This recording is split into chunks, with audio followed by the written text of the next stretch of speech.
por espancamento e afogamento. Eduardo de Paula Ramos estava com prisão preventiva decretada na comarca de Cianorte. Há um mês, ele foi denunciado por Luiz Carlos Pereira, que está preso como coautor num crime de furto. A família acusa policiais civis de Cianorte pela morte de Eduardo. Na delegacia de polícia, um menor que viu o sequestro reconheceu hoje 3 policiais como envolvidos no caso. Segundo o menor, seria o agente Penteado, também o agente Nilson e possivelmente um funcionário de nome Silnei. E eles foram ouvidos já? Foram ouvidos, mas negaram.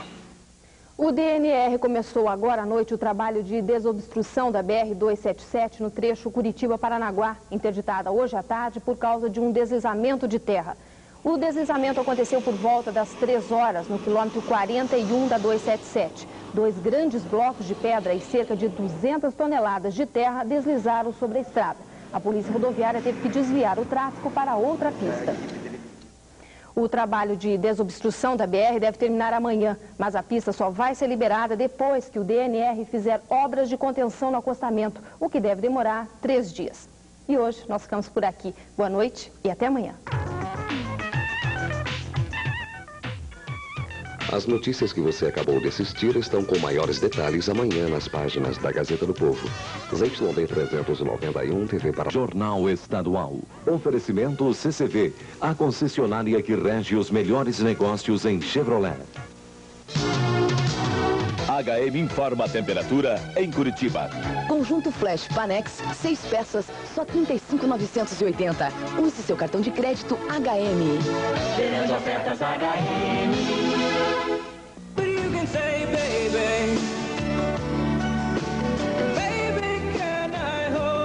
Vale Tudo Internacional em discos e fitas som livre.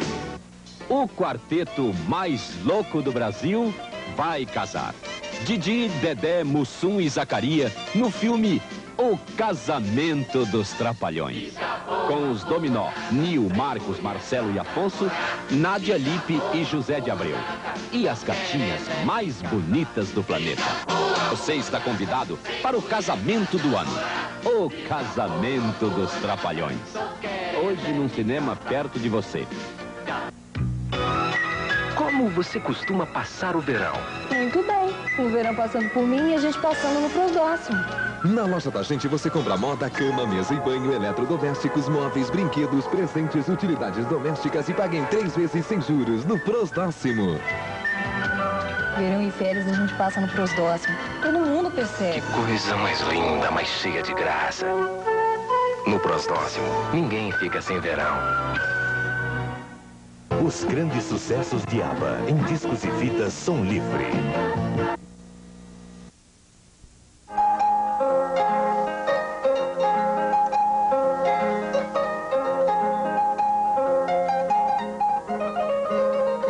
A luta pelo reconhecimento da importância da contribuição negra como uma contribuição fundamental para o estágio atual da civilização humana.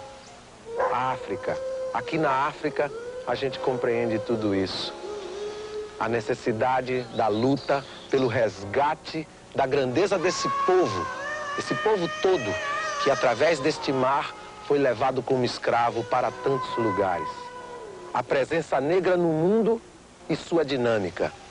E a importância disso para o futuro harmonioso da humanidade. Esta será a nossa reflexão.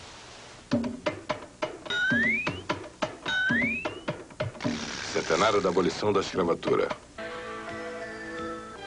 Uma mulher e a ambição de se tornar uma grande empresária. Imitação da vida. Claudette Colbert. Hoje, em Cine Clube.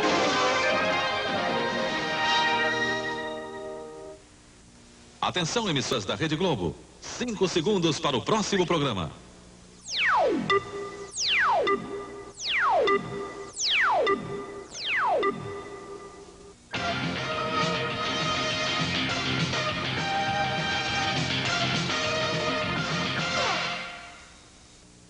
O Jornal da Globo começa agora, com os assuntos que foram notícia nesta segunda-feira.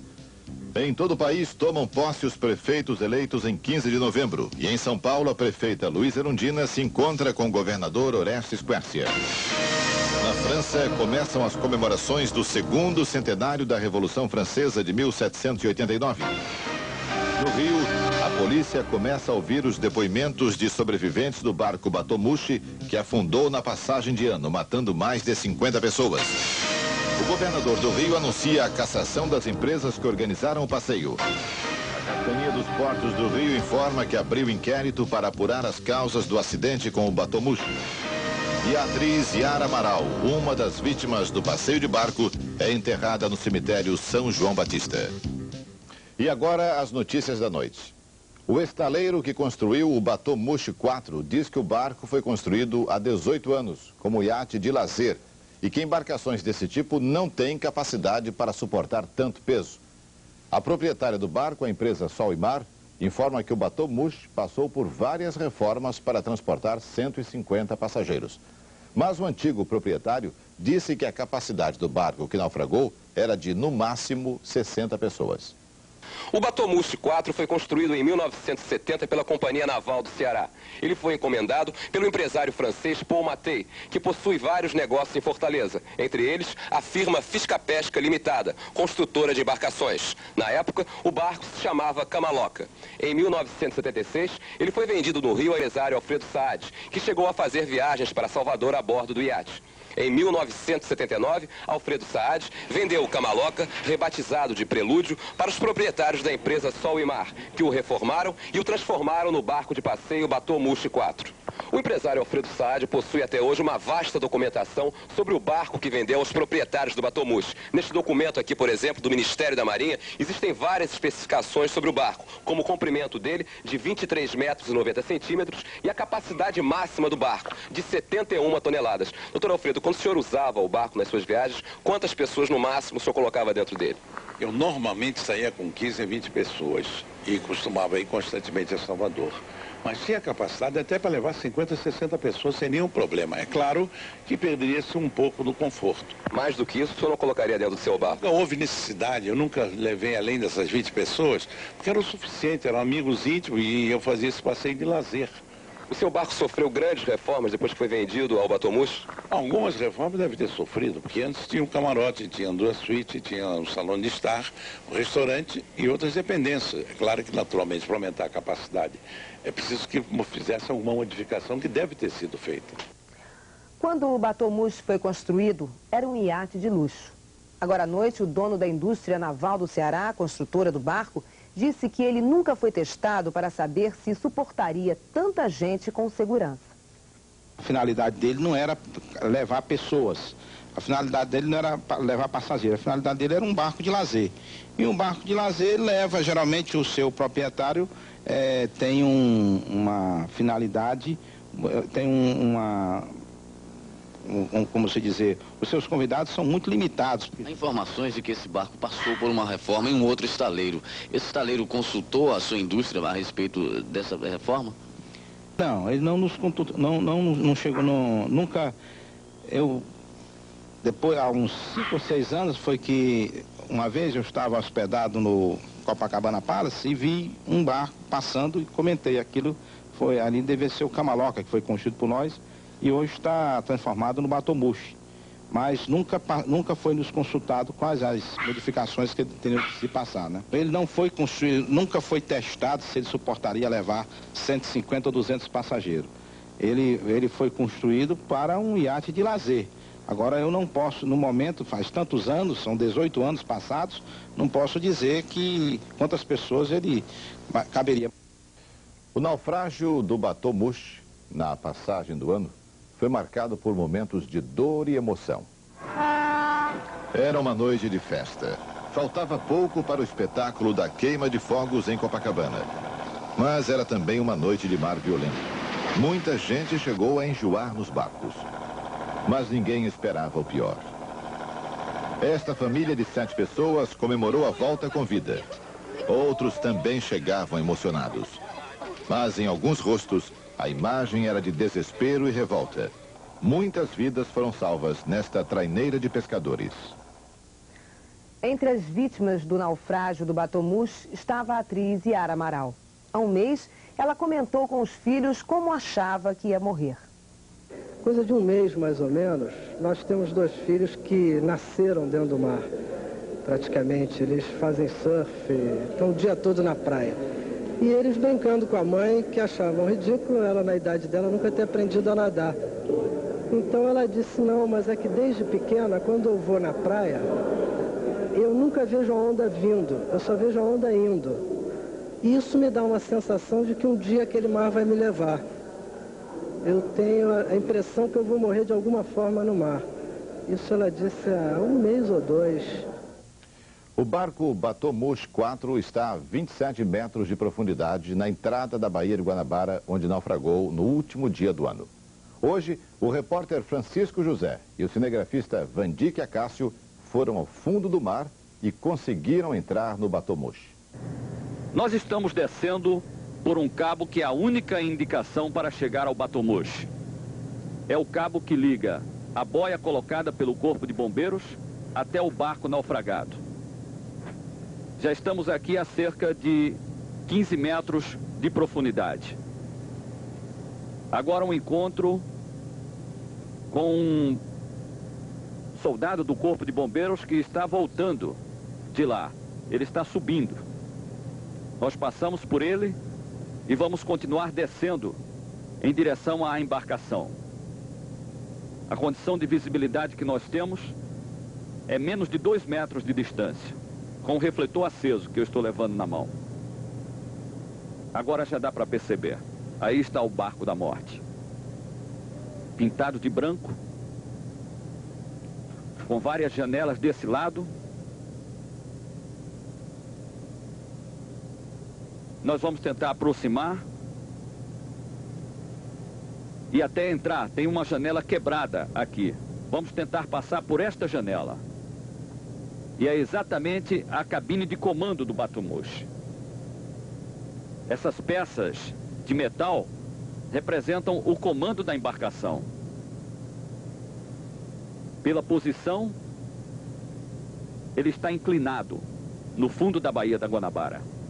E o sufoco que essas pessoas que se encontravam na embarcação devem ter passado no momento em que estavam aqui.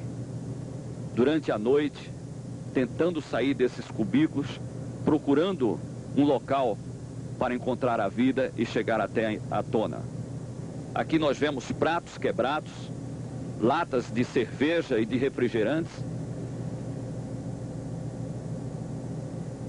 E vamos sair por este outro lado, por esta outra janela quebrada, para procurar o nome da embarcação. Aí está o número da sua inscrição e o nome do barco no fundo do mar. 20 mergulhadores da Marinha e do Corpo de Bombeiros trabalharam até o final da tarde no resgate dos corpos do Batomush. A água suja e o mar agitado dificultou o trabalho e hoje nenhum corpo foi encontrado. Nossos próximos assuntos: a ajuda brasileira às vítimas do terremoto na Armênia. E no interior de Pernambuco, um prefeito consegue a adesão da comunidade e limpa a cidade em mutirão. Vamos ver daqui a pouco.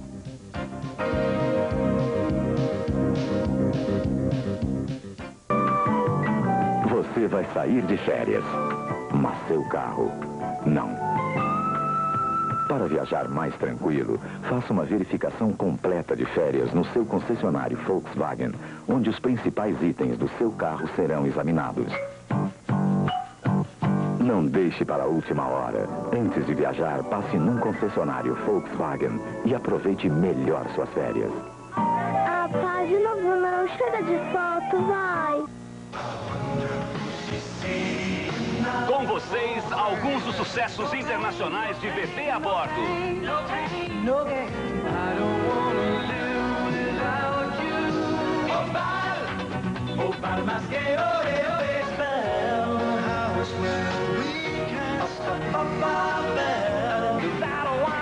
Bebê a Bordo Internacional. Se você não comprar, tem gente que vai reclamar.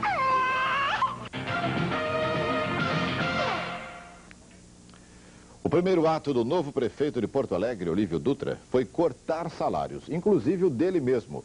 O prefeito decidiu proibir qualquer contratação de pessoal e impedir a nomeação de parentes e a utilização de carros oficiais fora do expediente.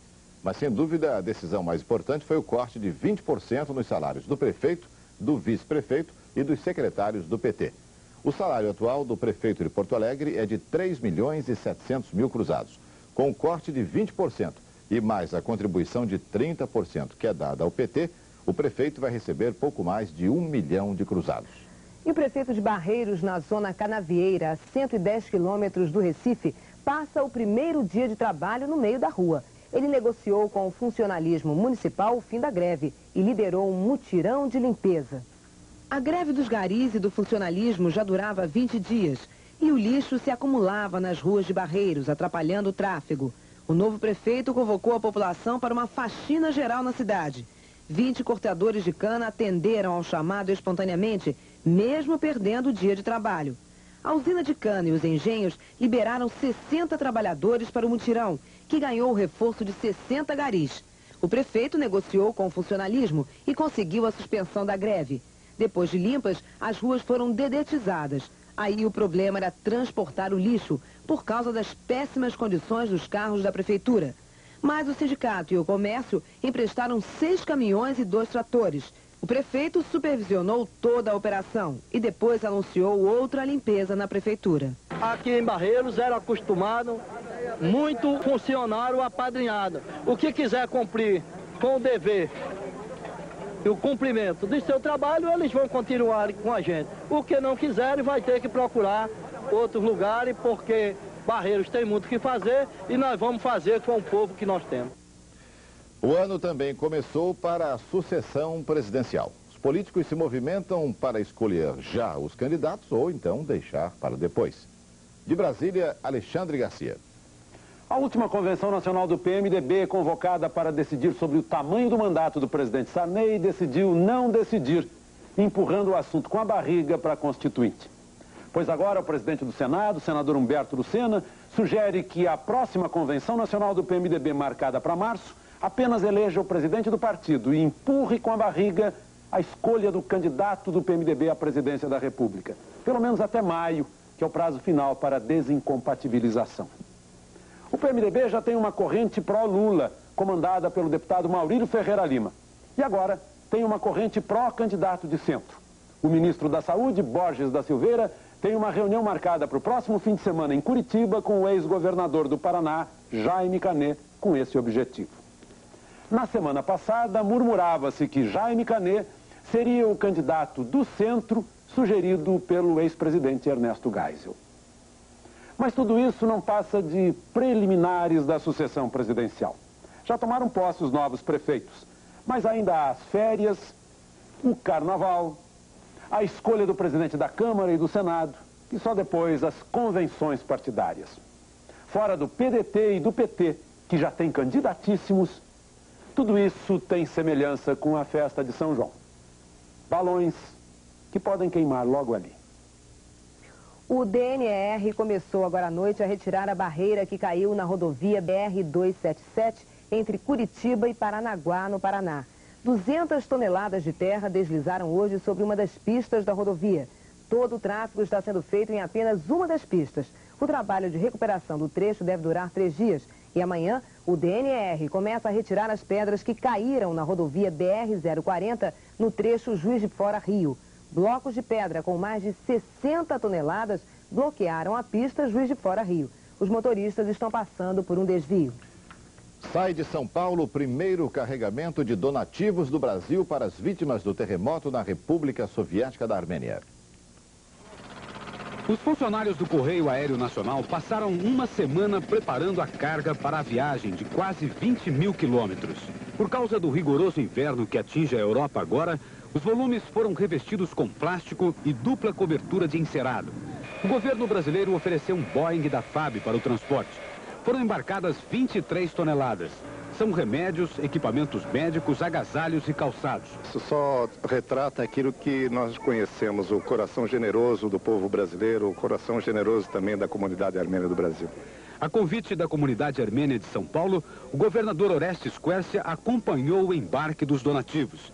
Esta é a primeira vez que o Brasil manda auxílio para a União Soviética. Foi um apoio moral para a gente de Armênia E também uma ilustração de que as novas ideias, novas concessões da política exterior já dão seus frutos. O avião da FAB deixou a base aérea de São Paulo hoje às 3 horas da tarde. Ele faz 2 escalas, uma em Recife, outra em Lisboa. A chegada a Moscou está prevista para quarta-feira de manhã. O transporte dos donativos brasileiros de Moscou até Erevan, capital da Armênia, deverá ser feito por um avião do governo soviético.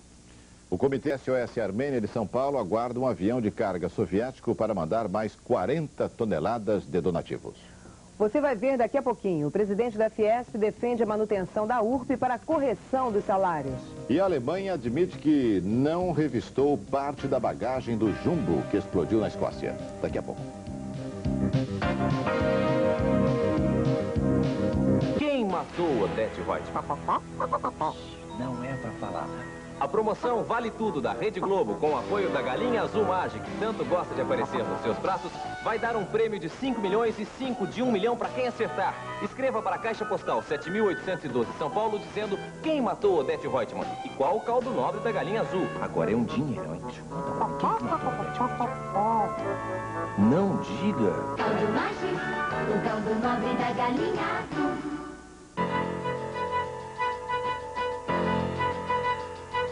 Banco de Desenvolvimento de Minas Gerais. O banco de ideias, dados e negócios. Como vocês podem ver, eu acabo de bater o meu carro. Como vocês podem ver, meu carro acaba de pegar fogo.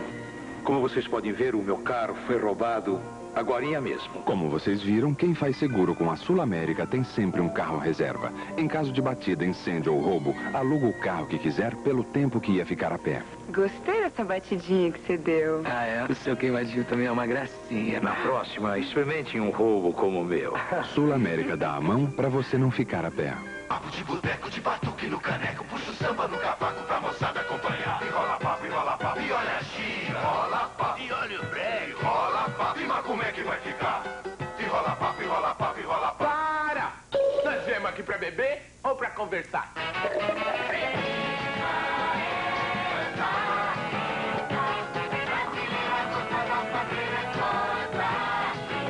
Antártica, a melhor cerveja do Brasil.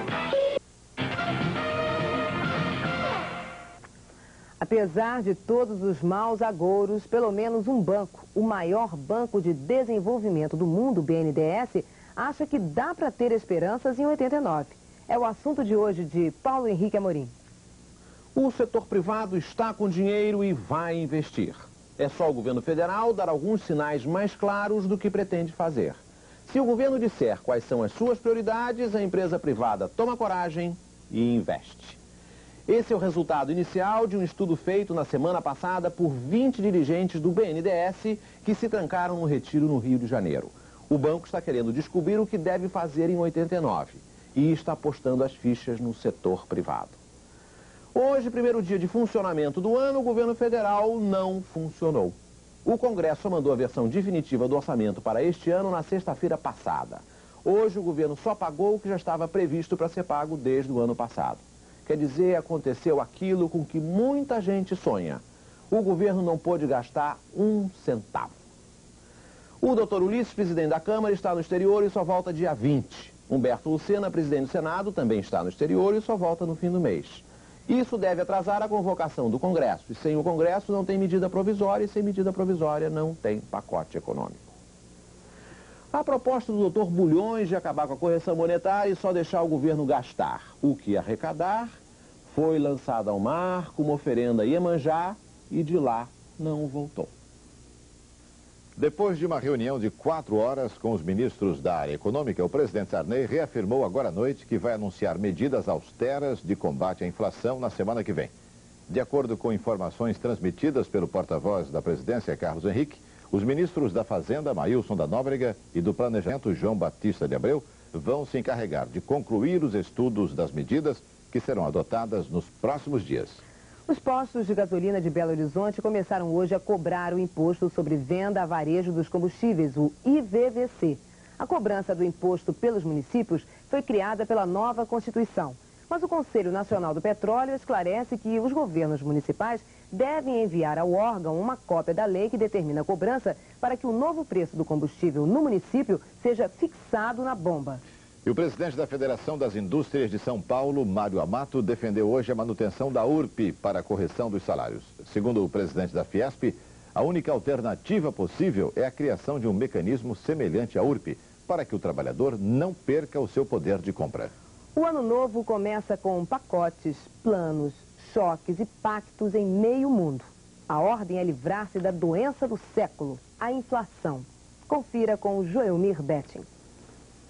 O primeiro choque do ano é o do peru, que está sendo anunciado agora à noite pela televisão em Lima, pelo presidente Alan Garcia. É ano de sucessão presidencial no Peru e a economia está atolada no brejo da maior estagflação da história, inflação de 2.750% ao ano, com desemprego de 23% da força de trabalho. O choque peruano começa pelo reatamento com o FMI. Na Venezuela, que estreia governo novo, acaba de ser decretada a moratória da dívida externa, culpa da baixa do petróleo. No Uruguai, preparativos para um novo pacote contra a inflação de 70% ao ano.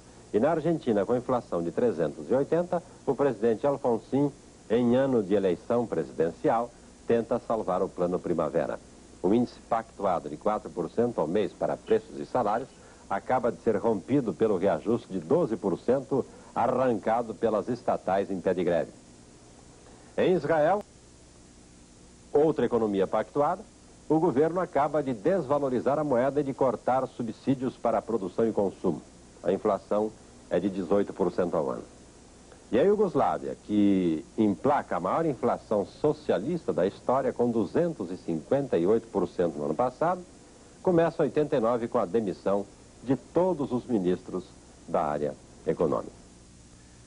O representante da Organização para a Libertação da Palestina no Egito anuncia que o diálogo entre a OLP e os Estados Unidos recomeça no próximo final de semana na Tunísia, África.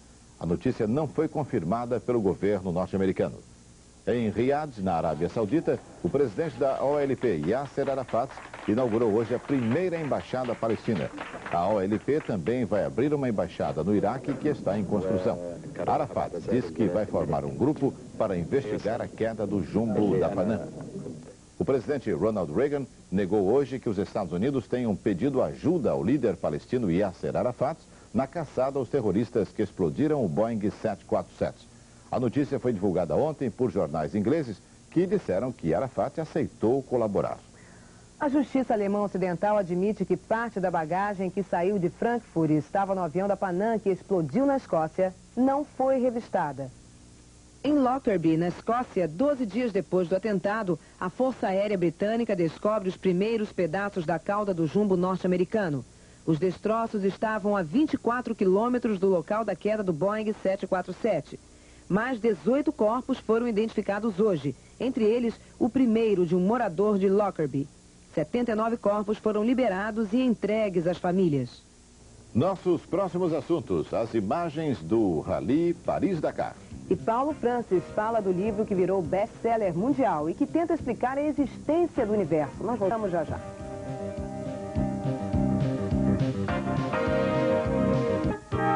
Caminhos da nossa história, são pedaços da nossa memória, as estradas que levam ao mar. O litoral do Paraná tem 107 quilômetros de pura beleza, com tudo o que você precisa para passar as férias que você merece.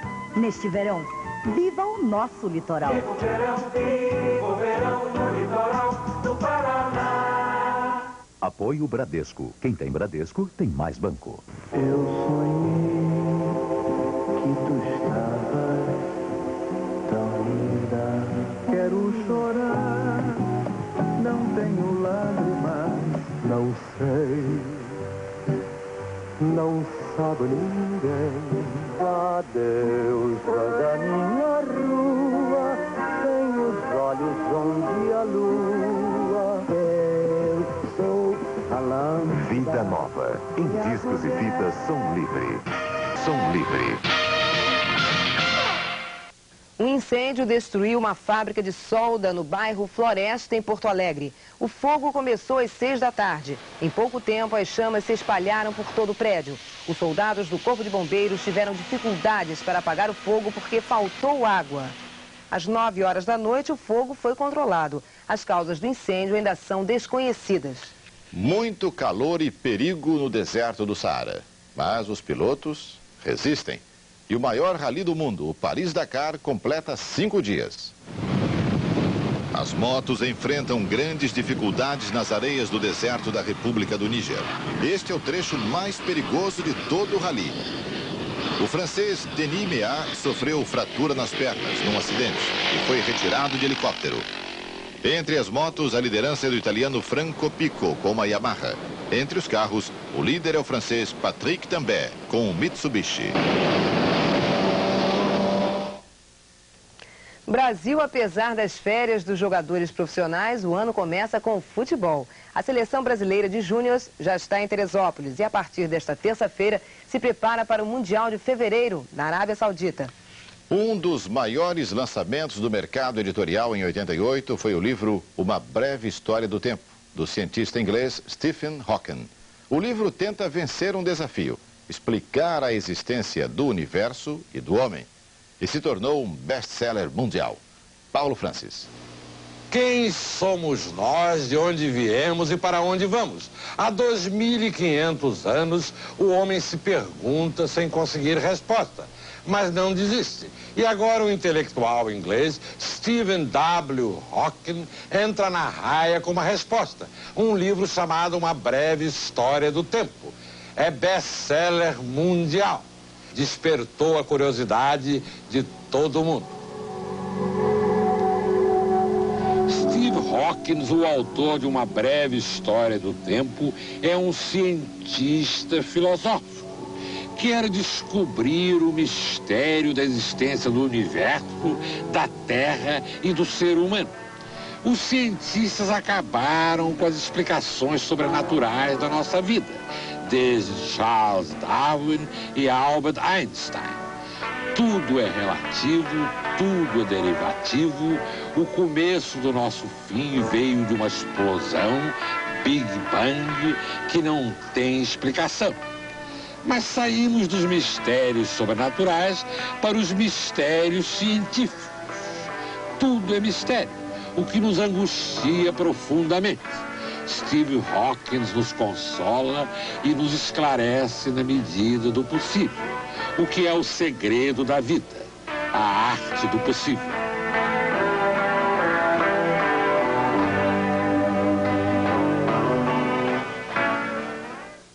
O Jornal da Globo volta amanhã. Uma boa noite e até lá. Boa noite para você.